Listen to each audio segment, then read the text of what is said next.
कैसे हो?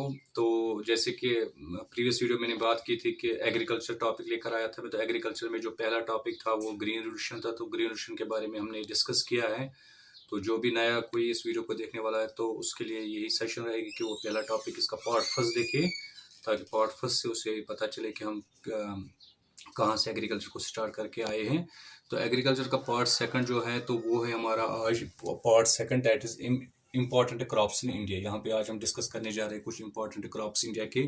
तो स्टार्ट करने से पहले आप लोगों से यही रिक्वेस्ट है कि चैनल को ज़्यादा से ज़्यादा सब्सक्राइब करो, शेयर करो, और अगर आपको ये वीडियोस अच्छे लगते हैं तो ज़रूर लाइक भी करना। तो अगर बात करेंगे एग्रीकल्चर पार्ट 2 की, तो यहाँ पे अगर हम फैक्चुअल पॉइंट्स पे ज़्यादा आज ये वीडियो है। तो after independence 75% of population India was directly और इनडायरेक्टली रिलेटेड टू एग्रीकल्चर। आज़ादी के बाद फॉरन या आज़ादी के वक्त इंडिया में जो टोटल पॉपुलेशन थी एग्रीकल्चर के साथ रिलेट, चाहे directly as well as indirectly, तो वो थी 75%।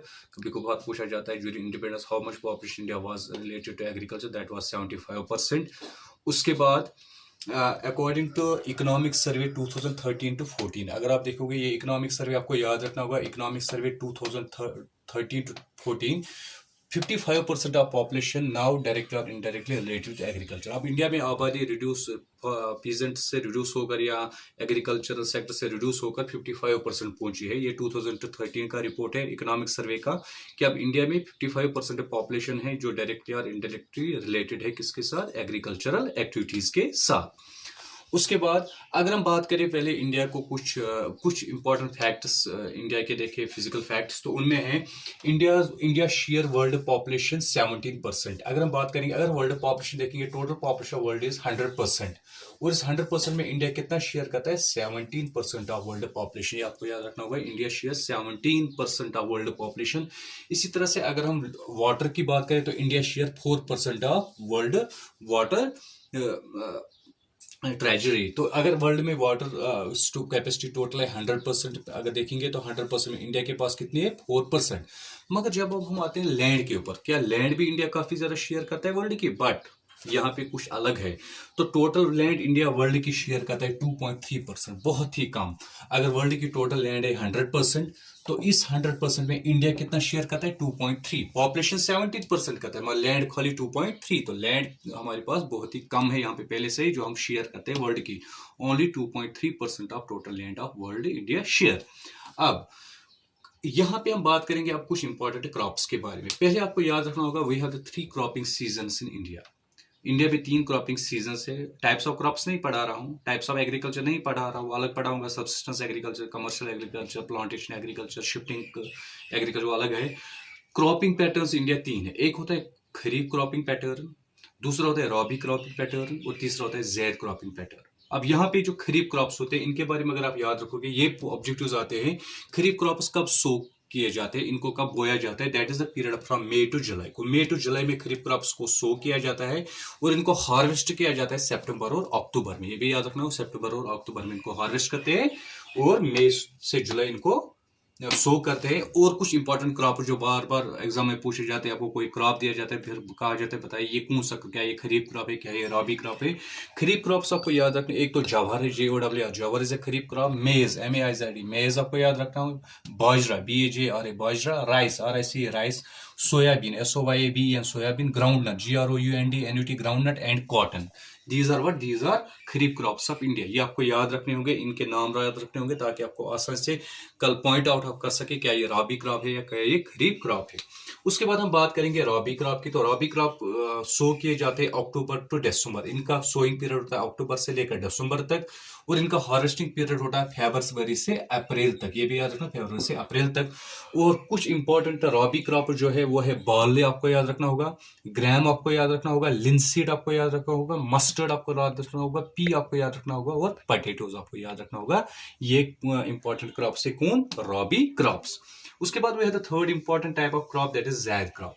अगर हम ज़ैद क्रॉप की बात करें, कहा जाता है they are raised throughout the year. इनको हम कल्टिवेट करते हैं थ्रू आउट द ईयर, या रेज करते हैं थ्रू आउट द ईयर, क्योंकि mostly using by artificial irrigation, खास करके स्प्रिंकल इरिगेशन करके। कभी कभार पूछा जाता है ज़ैद क्रॉप में कौन सी इरिगेशन ज्यादा प्रेफर की जाती है, दैट इज स्प्रिंकल इरिगेशन। आपको याद रखना होगा, छिड़काव करने की irrigation, that is sprinkle irrigation is used. तो अब बात करते हैं ये रेज होते थ्रू आउट द ईयर, मगर अगर हम मेन पीरियड देखें खास करके किस पीरियड में इनको यहाँ पे ग्रो किया जाता है, that is in between kharif and rabi. Zaid crops are grown in between kharif and rabi crops, that is March to June. ये पूछा जाता है जेड क्रॉप्स किन महीनों में यहाँ पे ग्रो किए जाते हैं, वो आपको याद रखना है, मार्च टू जून। और कुछ जेड क्रॉप्स के एग्जांपल है जैसे वाटरमेलन है, टॉरस है या कुकम्बर है। These are 3 important zaid crops in India. बात करते हैं कुछ इंपॉर्टेंट, यहाँ तक तो हमने किया क्लियर, हमने खरीफ क्रॉप्स भी क्लियर किया, हमने रॉबी क्रॉप्स भी क्लियर किया, एज वेल एज हमने जेड क्रॉप्स भी क्लियर किया। अब हम सीधे जाते हैं किनके ऊपर, कुछ इंपॉर्टेंट क्रॉप्स के ऊपर। कितनी रेनफॉल उन्हें चाहिए, कितना टेम्परेचर चाहिए, और उनका लार्जेस्ट प्रोड्यूसर कौन है। हमारा इंपॉर्टेंट क्रॉप में पहला है राइस। राइस जो है ये 22.5% ग्रॉस क्रॉप्ड एरिया पे उगाया जाता है। अगर इंडिया पे ग्रॉस क्रॉप्ड एरिया है 100%, उस ग्रॉस क्रॉप्ड 100% में 22.5% पे राइस को ग्रो किया जाता है। और ये राइस ग्रो किया जाता है 16 डिग्री टेम्परेचर पे, 16 to 27 टेम्परेचर। आपको याद रखना होगा राइस को कल्टीवेट करने के लिए कौन सा टेम्परेचर चाहिए, 16 डिग्री से लेकर 27 डिग्री तक। और रेनफॉल राइस को चाहिए 100 से लेकर 200 सेंटीमीटर रेनफॉल एनुअल, ये भी याद रखना होगा।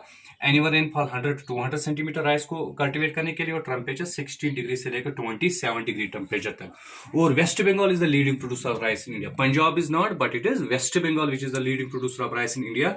और फॉलोड बाय वेस्ट बंगाल के बाद दूसरे नंबर पे आता है पंजाब, और तीसरे नंबर पे आता है यूपी।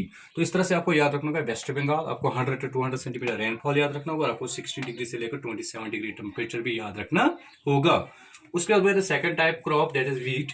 व्हीट के लिए 2 टाइप्स ऑफ टेम्परेचर चाहिए। एक तो सोइंग टेम्परेचर, सोइंग होता है बोने के वक्त, इसको टेम्परेचर चाहिए 10 to 15 डिग्री। कभी कभार पूछा what is the sowing temperature of wheat, that is 10 degree से लेकर 15 डिग्री तक।